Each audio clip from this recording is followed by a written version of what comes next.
think it's now the turn I introduce the next guest speaker, the keynote speaker for this morning sessions, and Dr. Jeffrey Post from the Smithsonian. Many of you know him, of course. And remember what I've said about the timer? Because he's a big guy. Jeff, forget about the timer. You talk as long as you wish. Let me just say a few things about Jeff. We met in the mid-90s, so it was in the Jurassic, and we met in Lisbon, Portugal. And then I visited Washington, D.C. in 1997, and he broke a leg, and it was the happiest day of my life. The story is, he couldn't be at the Smithsonian. The Smithsonian galleries were being refurbished, and I was with my dad, and we were invited by Russell Feather to, of course with your permission, to go into the vault and handle everything. So it was the best day of my life when you broke your leg. That's why I will never, ever forget that. So, ladies and gentlemen, a big round of applause, Dr. Jeffrey Post.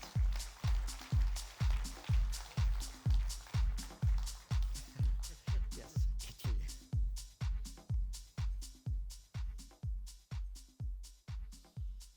wow. Somehow I have a different memory of that day.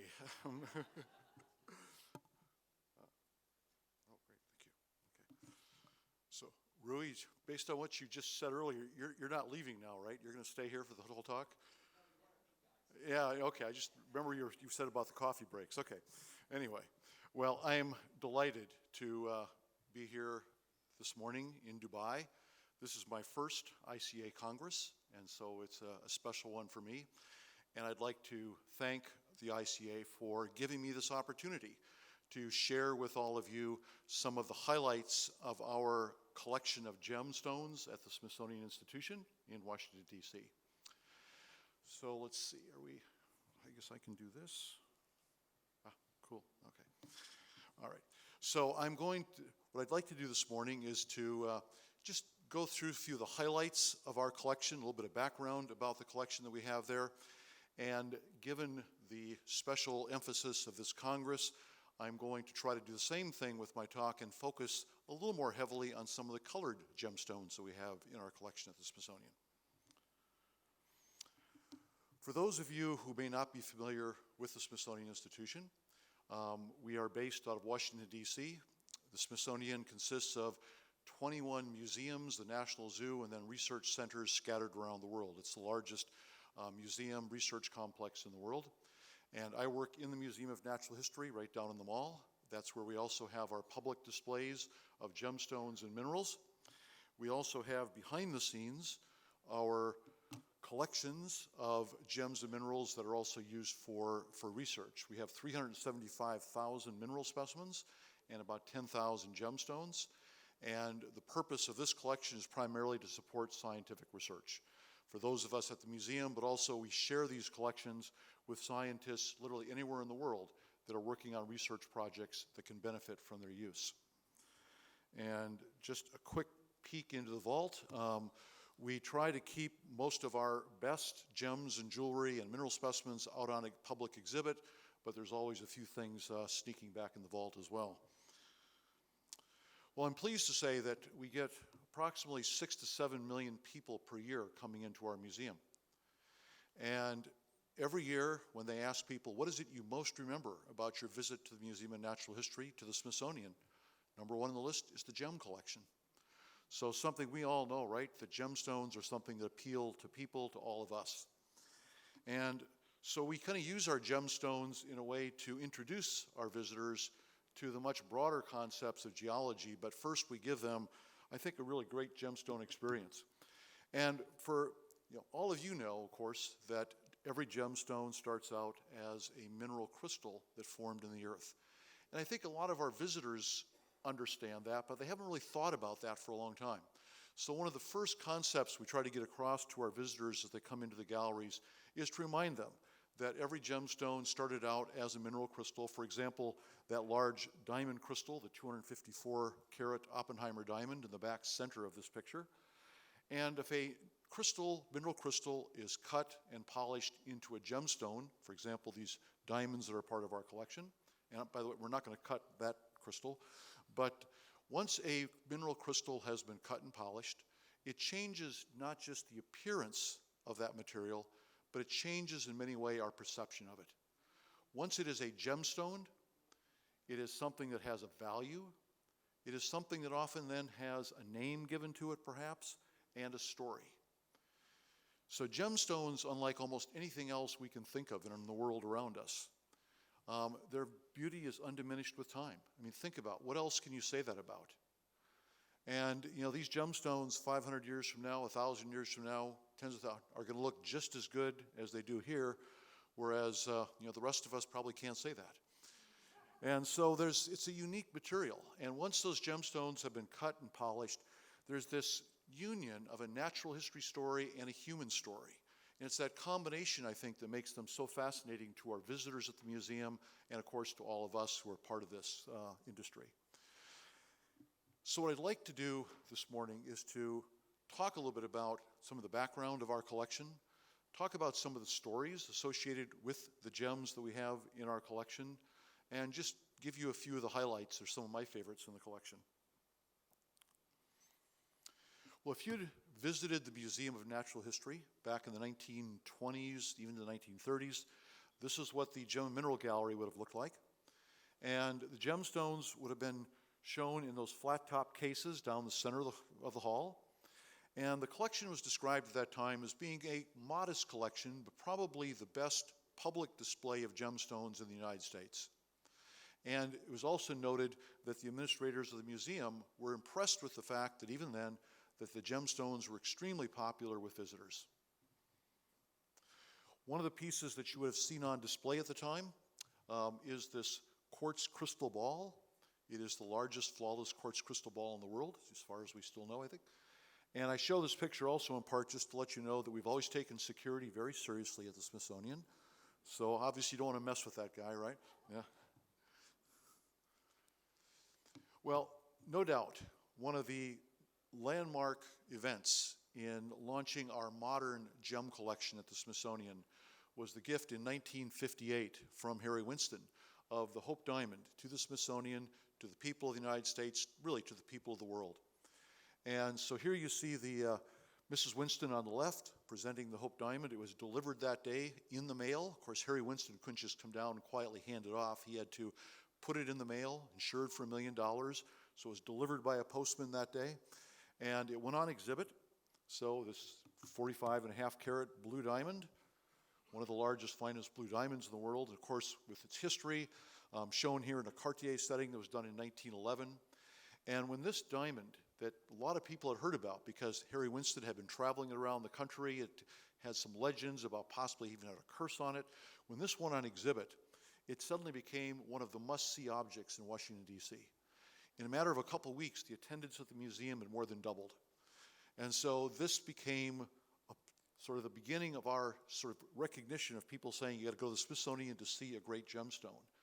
And so if this was the beginning, what really launched our gem collection in a big way and kind of put the wind in our sails was then a series of gifts from private individuals in the 1960s and 70s that in fact continue today. And no one more important than Marjorie Merriweather Post. So this is showing Mrs. Post in 1964 giving one of her gifts to the leadership team of the Smithsonian at that time. Has a very 1964 look, doesn't it? Yeah. But Mrs. Post at that time was probably the wealthiest woman in the United States, extremely powerful woman, and someone who had a great gem collection, loved jewelry, loved their history, and she saw this idea, had this vision of wanting to help us grow a great collection so all these things could be shared with the public. And so those various gifts have grown the collection into what I think is one of the largest and finest public displays of gemstones and jewelry pieces in the world. And here you see what our gem gallery looks like right now at the Smithsonian. You'll see in the foreground, still on exhibit, that large quartz crystal ball. In the background, a couple of large topaz crystals. But as you walk around the room, you'll see in addition to the gems and the jewelry pieces, you'll see on all the labels, virtually all of them, the names of the donors and a little bit about their stories. And so in the process of growing into this great gem collection, we've also grown into a collection of the stories that go along with those gemstones. And again, because of this sense of gemstones going on forever, those stories get carried on as well. And so we always like to remind potential donors, if you want to put your name someplace where it'll be there forever, well, a gemstone couldn't be a much better choice, you know. Put it on a building, put it on a stadium, see how long that lasts.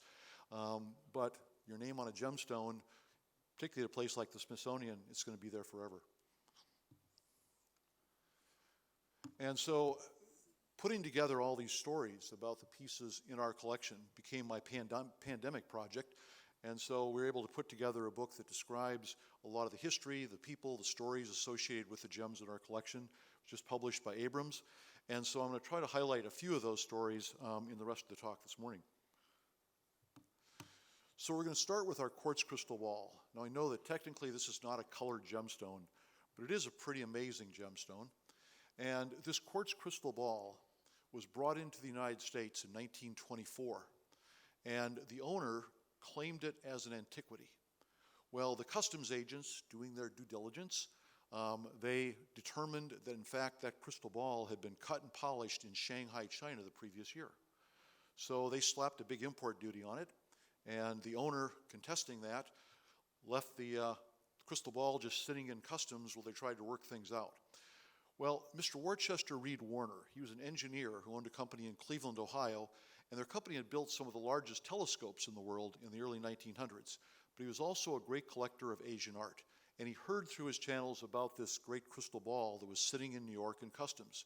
So he wrote a letter to the Secretary of the Smithsonian and said, there's this incredible wonder of nature sitting in customs in New York. Perhaps if you asked, they would loan it to the Smithsonian so that it could be shown to the public. He said, it's a one of a kind, it's a miracle of nature, people should see this thing. And so, in fact, customs did loan it to the Smithsonian. So 106.7 pounds, almost 13 inches in diameter, absolutely flawless. I mean, imagine the piece of quartz that this was cut from. We're pretty sure that quartz originally came from Burma. And so eventually the widow of Mr. Warner made the arrangements, worked out a deal to pay off customs. They don't ever forget, they want their money, and the owner, and arranged for it to then be transferred permanently to the Smithsonian, and where it's been on exhibit since 1925. So we saw the picture of Marjorie Merriweather Post in the Smithsonian Castle giving one of her pieces to the collection. What she was showing them in that picture was this diamond necklace. This is 262 carats of diamonds. The larger diamonds are about 10 to 11 carats. Most of the diamonds in this necklace are type 2A diamonds, so very pure diamonds even by today's standards. This necklace was assembled for Napoleon to give to the Empress Louise to celebrate the birth of their son. So great tradition, right? Birth of a son, get a diamond necklace. And however, when Napoleon went into exile after his loss at the Battle of Waterloo, the Empress Louise decided that rather than do that, she would go back to her family, the Habsburg family in Austria, and this was considered to be her personal property, so she took this back with her, and then it was passed down through the Habsburg family in Austria until after World War II, when eventually it was sold to Harry Winston, and then Harry Winston sold it to Marjorie Merriweather Post. Also, Mrs. Post gave to us in the early 1960s the other great blue diamond that we have in the collection, known as the Blue Heart Diamond, 30.62 carats. This diamond was mined in the Premier Mine, or the Cullinan Mine, in 1908, one of the early big blue diamonds that came out of that mine. And it was sold by Pierre Cartier to the Unsue family in Argentina, and eventually it was then remounted, it was purchased and remounted by Van Cleef and Arpels, and then after some scandals and heartbreak in Europe, it was eventually sold to Harry Winston, who then sold it to Mrs. Post. But this is, unfortunately, this diamond is one that just doesn't get a lot of the same attention that the Hope Diamond gets, partly because by the time most people have walked through our galleries and get to this one, it's like, oh, another big blue diamond, big deal, right? It's just, so. Although Mrs. Post always liked to remind us that this was a much prettier blue diamond than that other diamond, as she liked to refer to it. Yeah. So also a gift from Mrs. Post. This is a diadem that was, again, originally created for Napoleon as part of a gift to the Empress Louise when they were married in 1810. And it has over 1,000 diamonds, about 700 carats, and set here shown as having Persian turquoise in it. However, when originally fabricated, the diadem was set with emeralds, as we see here.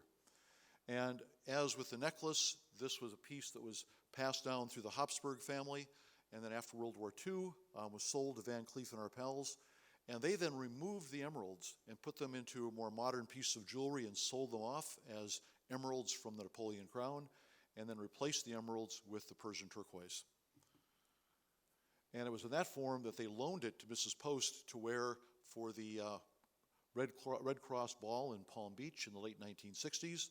And she decided this historic piece, in fact, should go to the Smithsonian, so she made arrangements to purchase it from them and then donate it to the museum.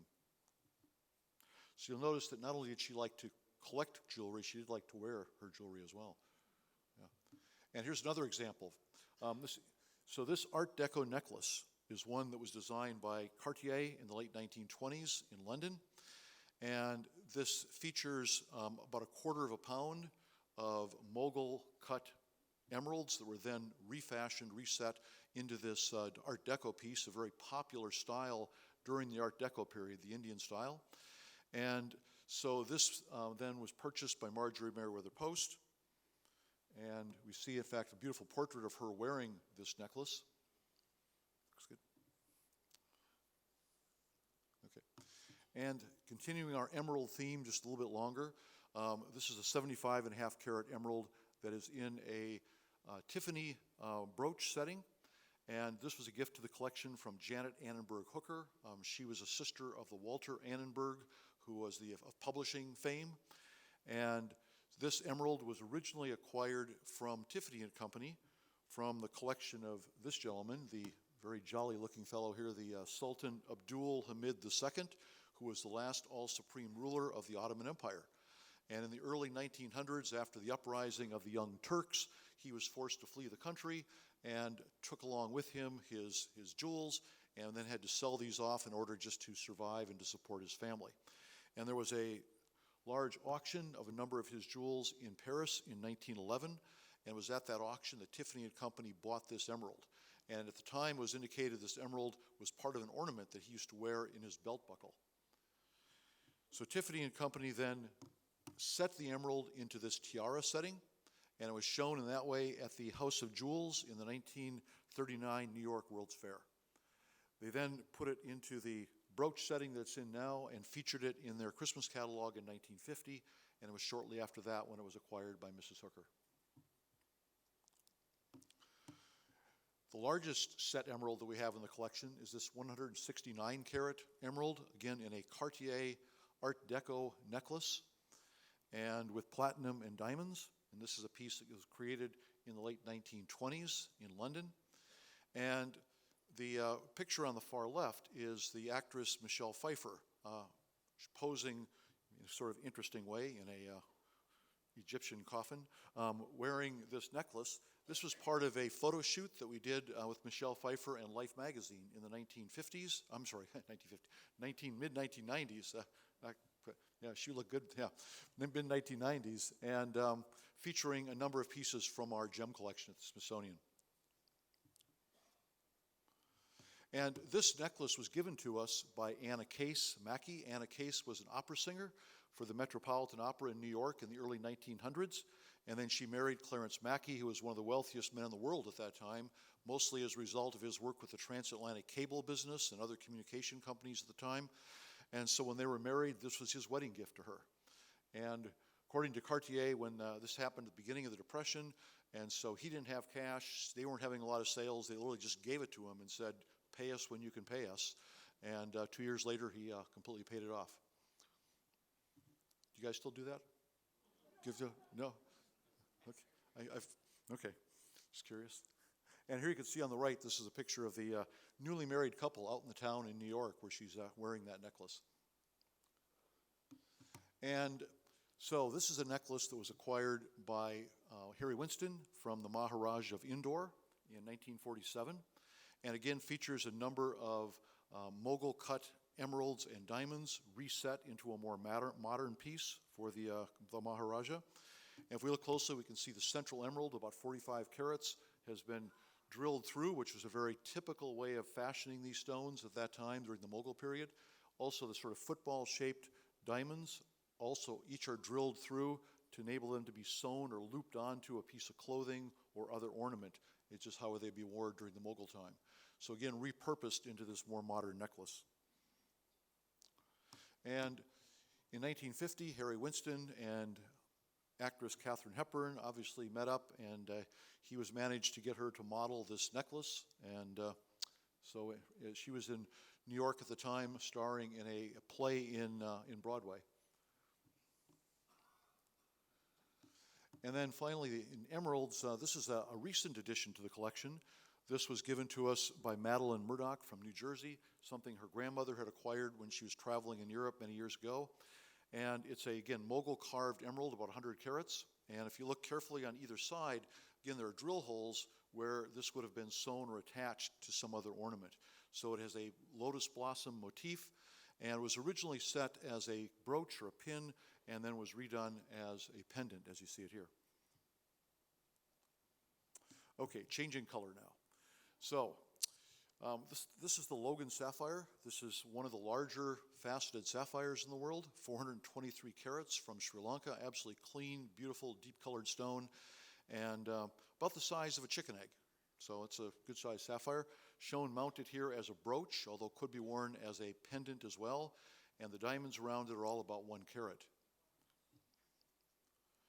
So the gift was from Polly Logan. She was a very well-known socialite in Washington, D.C., was hostess of many of the great parties going on, very active in politics in Washington in the 1950s, 1960s. During the 1950s, she was married to Robert Guggenheim. And apparently Robert Guggenheim had a reputation of being a bit of a philanderer, and so often had the need to come up with some piece of jewelry in order to make up for his dalliances with his wife. And so in 1952, he bought this sapphire for her.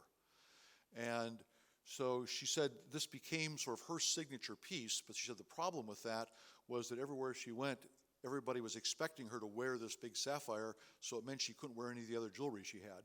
So I'm sure a problem that we'd all kind of like to have. But anyway, in 1960, when she gave the sapphire to the collection, by that point she had divorced Robert Guggenheim, was remarried, became Mrs. Polly Logan. And when she was asked by the curator why it is she was giving this to the Smithsonian Collection, she just replied very matter-of-factly. She said, whenever I wear this, all I could think about was my former cheating, dirty, no-good husband. And so, you know, it was just time to put all those bad memories behind her and get rid of the sapphire. So for those of you who have similar gemstones, right, with bad memories on them, we're glad to try to help you out of that problem. Yeah. But see, gemstones carry stories and the memories, right? That's the problem. They go with the gemstone. And here's a sort of different way of looking at the Logan sapphire. Again, part of the photo shoot with Michelle Pfeiffer in Life magazine. And the photographer decided this would be a great way to show off this beautiful sapphire, and who might argue. But the feathers behind there are an Argus pheasant feathers from our collection, the Smithsonian. And then one last look at the Logan sapphire, this under long-wave ultraviolet light, showing its fairly strong orange fluorescence, indicating a certain amount of chromium in that material, which is not unusual, of course, for sapphires from Sri Lanka. So one of the other great sapphires we have in the collection is this Burmese sapphire, 98.6 carats, again in an Art Deco setting done by Cartier. And this is the sapphire given to us by the Countess Mona Bismarck. So the Countess Mona Bismarck, interesting lady. She was born the daughter of a horse trainer in Kentucky in the United States, and she followed the tried and true path to building a great gem collection, which was to marry early, marry often, and marry well. And her third husband was the wealthiest man in the world at the time. And so on their honeymoon, traveling around the world on his yacht, they stopped off in India and bought this sapphire. And then she had it set by Cartier. So she then went on to be divorced and married a number of other times. Number 5 was a count, so she became the Countess Mona Bismarck. She had a fabulous house on the island of Capri off of Naples, Italy, became known there as the Queen of Capri, and liked to entertain high society and politicians and just important people from all over the world. She was the first woman designated by the fashion designers of the world as the world's best dressed woman. And by all accounts, a very beautiful, just a lovely woman. And so she decided to give this sapphire to the collection in the early 60s, again, as the collection was growing, as a way to sort of add some momentum to building the Smithsonian collection. So 23.6 carats is a pretty good sized Burmese ruby. And this is one that came into the collection fairly recently. It's a stone that was found in Burma in the 1930s. It was then sold to a family in Europe, ended up in a safety deposit box where it sat for about 30 years. And eventually the owners of the stone decided it was time to sell it. I saw it, but it's one of these things that you go, no way is that ever going to end up at the Smithsonian. Well, it turns out that with the help of Mr. Peter Buck, we did get the stone for the collection. So Peter Buck, he was a college professor in a small college in Connecticut. And one summer, as he and his family were having a picnic with some friends, there was a young fellow who was talking to him about wondering how they could maybe make some money for the summer to help pay for his education. And so they agreed they would open a small sandwich shop in Danbury, Connecticut. And eventually that sandwich shop grew into Subway restaurants. And so Peter Buck was then the co-founder, and until last year when he passed away, the co-owner of Subway restaurants. And so he bought this ruby for our collection in memory of his wife, Carmen Lúcia, who had passed away very tragically from cancer. He said he wanted to do something to commemorate her, but also something that he knew she would love. And the idea of it going to a very public place where people could see this beautiful ruby is something he thought that would be just a wonderful way to memorialize his wife.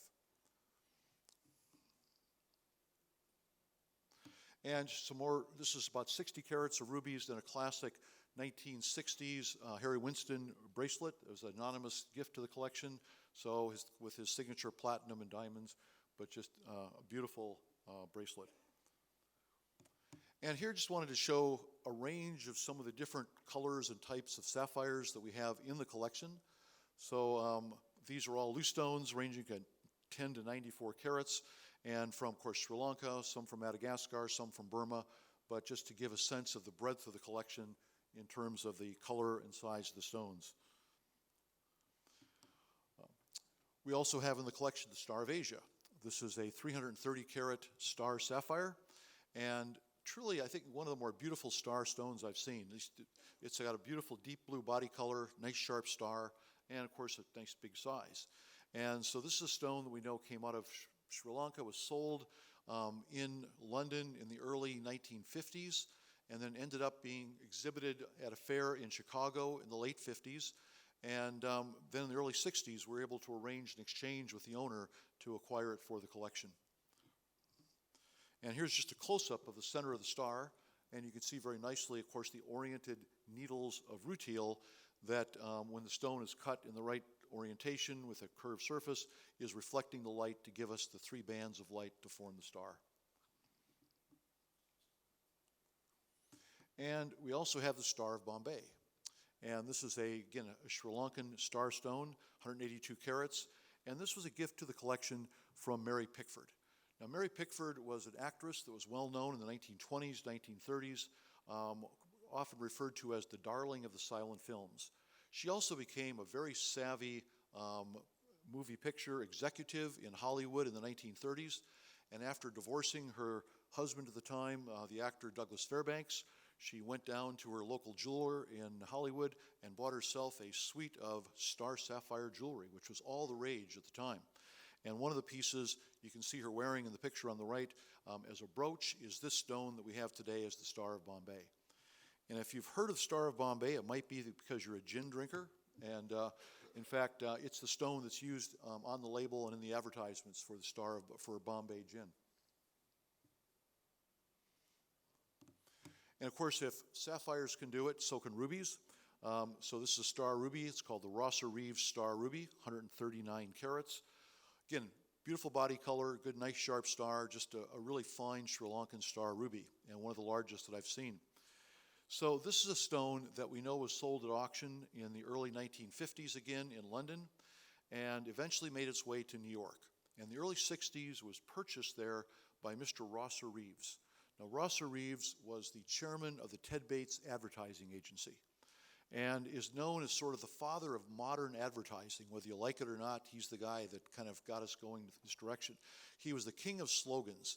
Now, if you grew up in the United States, you might be familiar with the advertisements. Wonder Bread builds bodies in 12 different ways, or M&M's melts in your mouth, not in your hands, right? Well, those were all the brainchilds of Mr. Rosser Reeves. Well, when he saw this stone, he just kind of fell in love with it. He bought it, and he carried it around within his pocket as his lucky stone.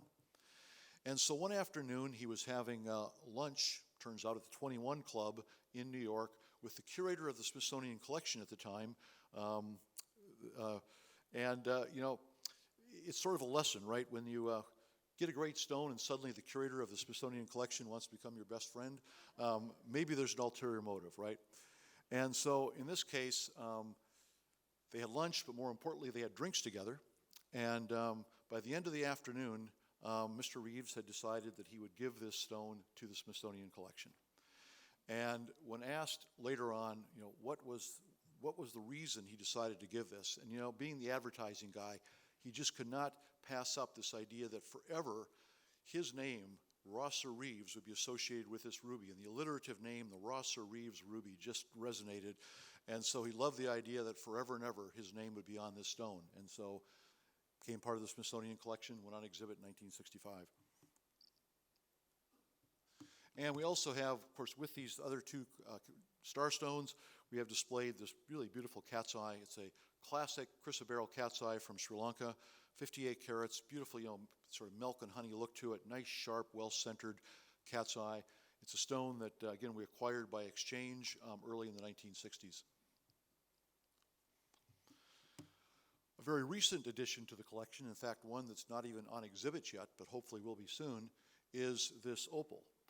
This is a opal that's been given the name the Eternal Flame Opal. It's, as far as I know, still the largest and finest opal that ever came out of the Tintinbar opal field in Australia. This is one of the lesser known opal fields. These opals are found in volcanic rock, different than most of the opal fields in Australia. And this opal was found in 1977 by Campbell Bridges, and it was always his wish that it not be cut, that it be preserved as a specimen because it was so important. And so the family decided to donate it in his memory to the Smithsonian so that it would always be preserved and also then, of course, shared with the public. And we also have another large opal. This is one from Coober Pedy. This is one that was given to us by the Zale Corporation. And just a classic example from that locality. It's known as the Dark Jubilee Opal. And I have to say, one of my personal favorites from Yawa in Australia, the so-called Yawa nuts. And I'm sure many of you had the experience. You have these concretions, and when they're sawed or broken open, you open them up, and sometimes they have opal inside. Well, this one, we've given it the nickname the OMG opal, because every time you open this one up and somebody looks at it, they go, oh my gosh. And I'm telling you, it has that effect on people. And so it is one of the most beautiful of these I've seen, and just recently went on exhibit. So this you'll recognize as two pictures of the same stone. This is, of course, a alexandrite, a chrysoberyl alexandrite from the Hematita mines in Brazil. This is a stone that was given to us by Corlin Wright Whitney, who has become one of the really important supporters of our collection in recent years. And so it's a little over 17 carats, just a great example, a beautiful stone, very clean. You can see how really sharp the color change is in this stone, and a great example for the collection. In fact, she was so excited about the stone, she bought a Mini Cooper car, and she had it painted so that the top is the raspberry color and the bottom is the teal color to match the color of this chrysoberyl. So if you are ever in Seattle and you see one of those driving down the road, well, that's, you know, where it came from. So this is a carving of a Mozambique elbaite tourmaline we have in the collection. And so talking about color change, another way, of course, that we see color change in gemstones is because of pleochroism, the property of a crystal to absorb light differently in different crystallographic directions. And of course, cutters, jewelers, you're thinking about that all the time as you decide how to orient and mount a stone. Well, I think the carver in this case just very elegantly produced a result that allows us to see that effect so well. So you're looking, of course, at the same carving in both pictures, one face on, one in profile. And you see the really dramatic color change in those two different orientations. Well, we saw in the background, we showed the picture of our gem collection gallery of the two large topaz sitting in there. And so the one on the right is 112 pounds, the one on the left about 70 pounds, both from Brazil. And we have those displayed there because, again, we want to remind people right up front that all gemstones come out of the ground, come out as mineral crystals that then have to be cut and polished into gemstones.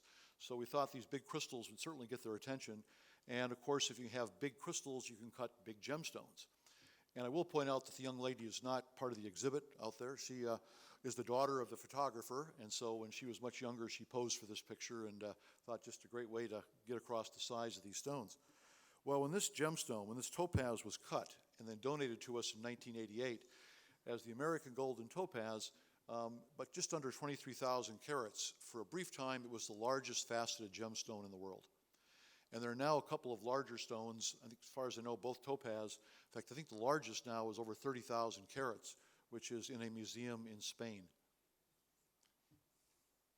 And here's the same stone on the right, but also posing with our faceted topaz sphere. Just a little over 12,000 carats, and that sphere was cut for us out of a piece of rough we had in Idar-Oberstein. And then speaking of topaz, now from a different source, this is the so-called precious topaz from Ouro Preto, Brazil. And of course, we normally think of those stones as being sort of a deep orange or golden color. And rarely the crystals will have enough chromium in them to cause those crystals to be colored this deeper red color. And so here's a stone that was cut from one of those chromium-rich crystals and just has this flame red color. And again, a gift from Coral and Whitney, and known as the Whitney Flame Topaz. And what a great name. In fact, this stone is currently on exhibit in a display case in the same gallery where the Hope Diamond is. And it's given the Hope Diamond a bit of a run for its money, because as people walk into that gallery, you got the Hope Diamond in front of you, you got this flaming red topaz beautifully lit off to the right. And it's a real tough decision. Which one do I go look at first? So, it's definitely getting a lot of attention. And just a range of some of the topaz gemstones that we have in the collection. Again, just to give you an idea that the collection it's also a reference, also a teaching research collection. And we do have topaz gems ranging, up to 816 carats here from a variety of different localities around the world. One of the largest gems we have in the collection also is this aquamarine known as the Dom Pedro. And I think there was reference earlier to gems as art. Well, here's an example of a gem cut to be a piece of art, not to be mounted in a piece of jewelry, but to be appreciated as an art piece. It was fashioned by Bernd Munsteiner, the well-known cutter in Idar-Oberstein. So this was cut from an aquamarine crystal that was found in Brazil in the late 1980s. It was a 100-pound gem-quality aquamarine crystal, perhaps still the largest such crystal ever found. It came out of the mine in 3 pieces. The largest piece, weighing 60 pounds, was purchased by a group of dealers from Idar-Oberstein. They took it back to Germany and then ultimately had this Dom Pedro aquamarine cut from it. And on the left, you can see the final piece superimposed on the original crystal from what was cut, to give you an idea of how that was actually fashioned from the crystal. And so this is currently now sitting sort of at the entrance to our gem collection gallery. It's a great way to get people to walk in there because it just lights up with Bernst's great cutting. But I have to tell you, I was out there a while back, and I was standing next to this Dom Pedro aquamarine, and this little kid comes running in from the next gallery over, which is where the Hope Diamond was. And he just stops, and he's just staring at this thing. And then a woman comes up behind him, turns out it was his mother, and he turns, he said, "Mom," she said, "that should be the Hope Diamond." So clearly he was a whole lot more impressed with this big aquamarine than he was with this 1-inch diameter Hope Diamond, yeah. So. And just a few of the other faceted aquamarines and green beryls we have in the collection, here ranging from 900 to over 2,000 carats. And one of the things we do like about big gemstones, I mean, they don't fit well in jewelry, I get it. But I'll tell you what, in an exhibit, it does make people stop and look. It's hard to walk past a case that has these big gemstones in it. And that's, again, part of our challenge at the museum, is getting people to stop, look, and then start to think about what it is they're looking at. But if they don't stop in the first place, then we've lost them. So big gemstones, great way to get people to stop and look. And here's one we just added recently, a Heliodor from the Ukraine, 275 carats, just a beautiful lemon yellow color. We have a wonderful collection of peridot. In fact, again, might humbly say perhaps some of the finest in the world, in the sense the one in the middle in the back is, at least the last I heard, the largest faceted known peridot gem from Egypt, 312 carats. And then on the right, we have the large stone from Burma. And then represented here are peridot from 5 different continents, including Antarctica. The one in the necklace is a 34-carat stone from the Indian locality in Arizona. And again, as far as we know, I think the largest, finest peridot that's ever come out of that locality.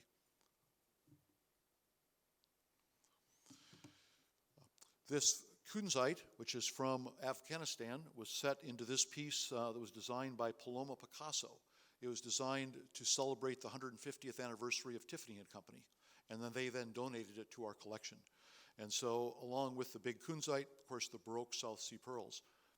It is not a subtle piece of jewelry, but a very spectacular one. And a couple of the other kunzites in the collection. Our largest one, the 880-carat heart-shaped. Now, had this been yesterday with Valentine's Day, I was all ready to say something special, but still.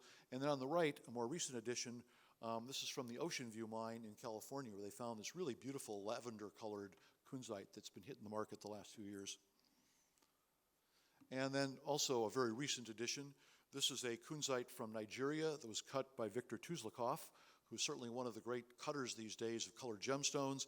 And this is his classic, what he calls his lotus cut, and just makes an absolutely gorgeous stone that looks wonderful on exhibit. We have a group of donors we call our Smithsonian Gem and Mineral Collectors, who contribute some funds each year to allow us to buy something special for the collection that we otherwise would just not be able to acquire on our own.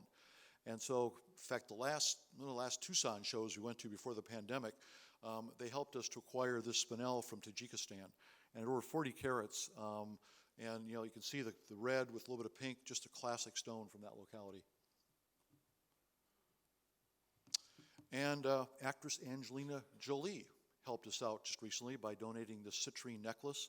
It's part of a suite of jewelry that she was designing and they're selling to help support her foundations. They're doing a variety of different projects in Africa. And so she offered one of the pieces to our collection. And as you can imagine, people who know her love seeing this piece of jewelry on display. Also a recent acquisition. This sapphire brooch.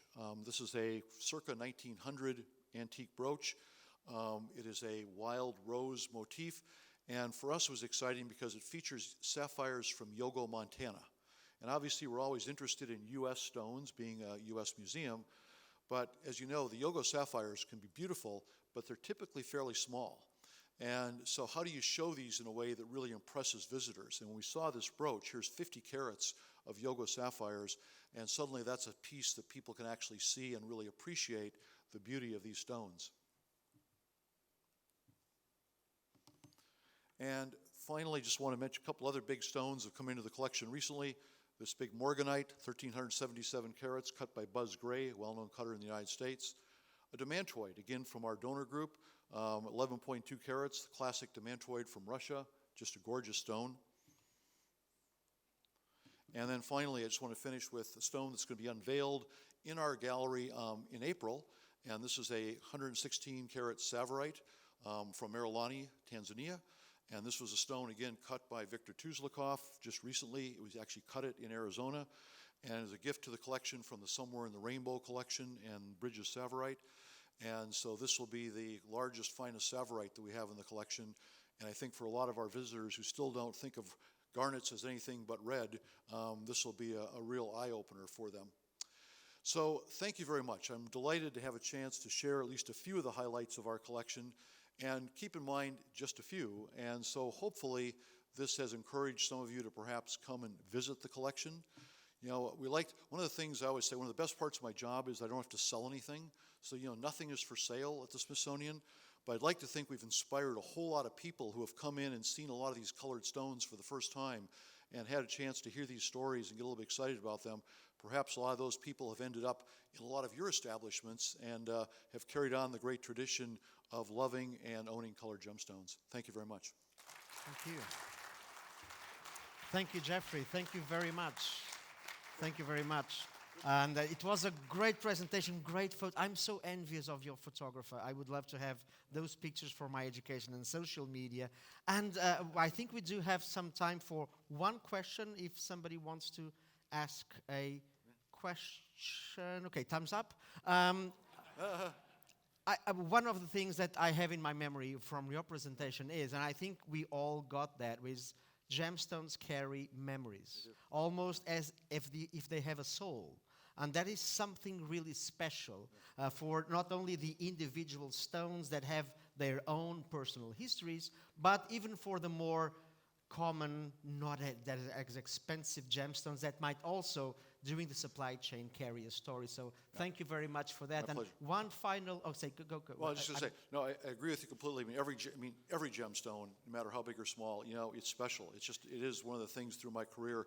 I've been privileged to see all these things from so many of all of you, and never have I seen one that just wasn't a thrill.